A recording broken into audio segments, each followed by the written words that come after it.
Today, we're diving into Proton Authenticator, a secure app that claims to upgrade your online security.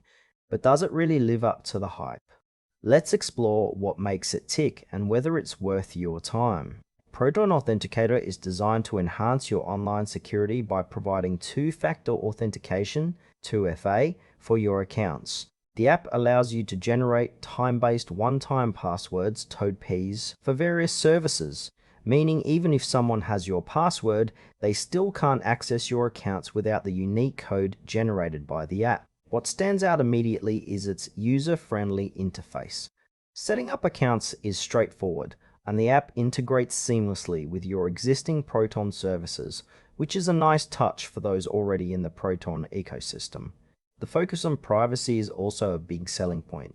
Proton is known for its commitment to user data security. However, there are some areas that feel a bit unclear.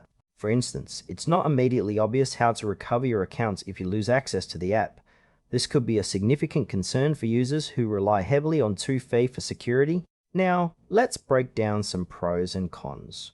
On the plus side, Proton Authenticator boasts a sleek design and solid security features, making it great for anyone looking to enhance their online protection. Plus, the integration with Proton services is a bonus for existing users. On the flip side, one major frustration is the lack of a clear recovery process. If you lose your phone or accidentally delete the app, getting back into your accounts could become a headache. Additionally, while it works well for Proton users, those who aren't part of the ecosystem might find it less beneficial.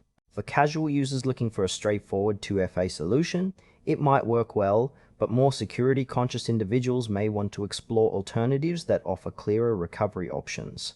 In conclusion, Proton Authenticator is a solid choice if you're already invested in the Proton ecosystem and value privacy. However, if you're looking for a more robust recovery process or aren't a current Proton user, you might want to consider other options.